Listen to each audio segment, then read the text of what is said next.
حبیب شیخ صاحب، اب میں یہاں ایک کنفیشن کرنا چاہتا ہوں.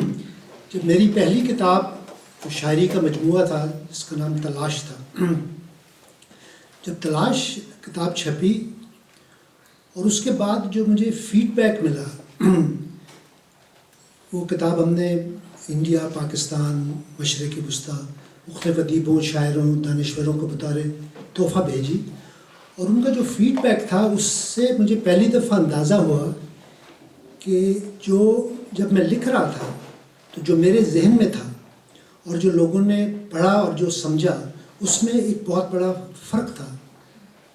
ہم کمیونیکیشن کی زبان میں کہتے ہیں کہ بیہیویئر کا ایک انٹینشن ہے اور ایک پرسیپشن ہے.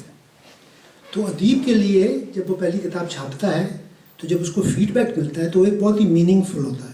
تو میں سمجھتا ہوں کہ میری خواہش تھی کہ حبیب شیخ صاحب یہ چھاپیں تاکہ ان کو ایک آنیسٹ سنسیئر فیڈ بیک ملے، اور اس کے بعد یہ اپنا ایک جو آپ کا سیلف انالیسس ہوتا ہے، خود احتسابی کا جو دور ہے ایک شاعر ادیب کے لیے کہ مجھے کیا لکھنا ہے اور کیا نہیں لکھنا، یہ ایک بہت بڑا جو ہے نا ایک چیلنج ہے. تو میں جب ان سے کہتا ہوں یہ ان کا ابھی بھی ان کے دل میں یہ ہے کہ اگر ایک واقعہ ہوا ہے تو وہ چونکہ واقعہ ہوا ہے، وہ حقیقت ہے، تو وہ افسانہ بن سکتا ہے. یہ ان کے اندر ایک پرسیپشن ہے. اور میں کہتا ہوں کہ جو افسانہ ہے اس کے اندر آپ کا جو کریٹو ٹچ ہے، اس کا جو آپ کا انداز بیان ہے، وہ اس کو افسانہ بناتا ہے. حقیقت، واقعہ، افسانہ وہ ایک جرنلسٹک بات ہے کہ آپ لکھ دیں تو بہرحال یہ ایک پروسیس ہے اور ہم سب اس سے گزرتے ہیں. میں بھی گزرا ہوں. یہ بلکہ اب لکھنا افسانہ کم ہو گیا ہے کیونکہ آپ کو لگتا ہے کہ ایک بہت بھاری پتھر ہے کہ مختصر افسانہ، مختصر کہانی لکھنا جو ہے نا وہ ایک بہت بڑا چیلنج ہے. بہرحال مجھے خوشی ہوئی کہ حبیب شیخ صاحب تشریف لائے اور یہ ان کی پہلی کتاب ہے اور ہم اس کو سیلیبریٹ کرتے ہیں اور دیکھتے ہیں اب یہ آئندہ کیا لکھیں گے اور ان کے کریٹو جرنی میں جو اگلا مائل سٹون ہے وہ کیا ہے. تو میں ان کا شکریہ ادا کرتا ہوں. اور انہوں نے جن کی فیملی جو آئی، ان کے جو دوست جو آئے، میں ان کا بھی شکریہ ادا کرتا ہوں کہ وہ تشریف لائے، اس محفل میں شریک ہوئے. اور ان میں سے کچھ دوستوں نے، ان کے بچوں نے، بلکہ یہ کتابیں بھی ہیں. ان کی بیٹی جو ہے وہ ان کے لیے ہم نے کرسی بھی رکھی ہے، جب آپ کتاب خریدیں گے تو آپ اس کا جو ہدیہ ہے وہ ان کو دیں گے تاکہ وہ جمع کر رہی ہیں. اور یہ آج تو مجھے سموسے اور جلیبی بھی نہیں لانے پڑے.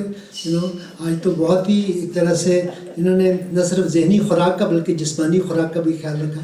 تو میں آپ سب کا شکریہ ادا کرتا ہوں، آپ نے جس حوالے سے بھی اس محفل کو کامیاب بنانے کی کوشش کی. اب میں اگلی کتاب کی طرف جاتا ہوں جو ٹیلز فرام ایوری کارنر کے نام سے ہے.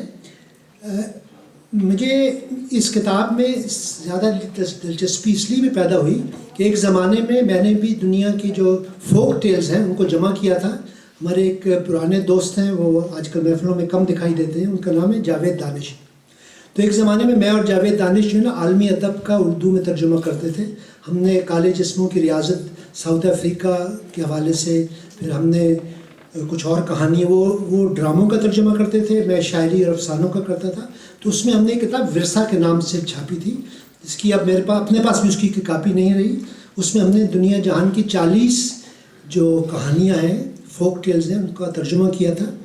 تو میں اس کے بعد فوک ٹیلز کا بہت مداح بن گیا، کیونکہ میرے نزدیک یہ فن کا کمال ہے کہ آپ کی کہانی جو ہے وہ عالمی ادب کا حصہ بن گئی ہے، وہ وزڈم لٹریچر کا حصہ بن گئی ہے. لیکن اکثر اوقات ہمیں نہیں پتہ ہوتا کہ یہ کس نے لکھی ہے. وہ آپ کے کولیکٹیو وزڈم کا، کولیکٹیو مائتھولوجی کا حصہ بن جاتی ہے. میں جو نا اس لیے چھوٹی چھوٹی کہانیاں جو ہیں فوک ٹیلز، ایک میں نے کہانی بچپن میں پڑھی تھی آج سے 60 سال پہلے، وہ آج تک میرے ساتھ ہے. اور وہ چھوٹی سی کہانی یہ ہے کہ جنگل میں ایک بھیڑیا تھا. جوانی میں تو جا کے شکار کرتا تھا اور بہت زندگی کو انجوائے کرتا تھا. جب بوڑھا ہو گیا، سینئر سٹیزن ہو گیا، تو اس میں تھکاوٹ، نکاہت پیدا ہوئی. اس کو لگا کہ اب میں جو ہے نا شکار نہیں کر سکتا، اپنا تیز نہیں بھاگ سکتا، تو شاید میرا آخری عمر کے جو حصہ ہے وہ بہت ایک طرح سے مایوسی سے گزرے. مطلب ہے وہ ڈپریشن کا شکار ہو رہا تھا. تو جنگل کے قریب اس کو ایک کتا دکھائی دیا جو بہت ہینڈسم اور بہت مطلب ہے تنومند اور بہت صحت مند تھا. تو اس نے اسے جا کے بات کی. اس نے کہا کہ تم بہت خوبصورت بھی ہو، ہینڈسم بھی ہو، ہیلتھی بھی ہو، اس کا راز کیا ہے؟ اس نے کہا کہ میرا ایک مالک ہے تو وہ مجھے کھانا کھلاتا ہے، دودھ پلاتا ہے، اچھا خیال رکھتا ہے تو میں خوش رہتا ہوں۔ اس نے کہا کہ یار مجھے بھی اپنے مالک سے ملاقات کروا دو۔ تو اس نے کہا ٹھیک ہے، کل تم یہیں آ جانا، میں اپنے مالک کو لے آؤں گا۔ اس کے بعد جب کتا مڑا تو بھیڑیے نے کچھ دیکھا، وہ ٹھٹکا۔ اس نے کتے کو روکا، اس نے کہا کہ یہ بتاؤ کہ تمہاری گردن پہ جو بال ہیں یہ کچھ مسنگ ہے، اس کی کیا وجہ ہے؟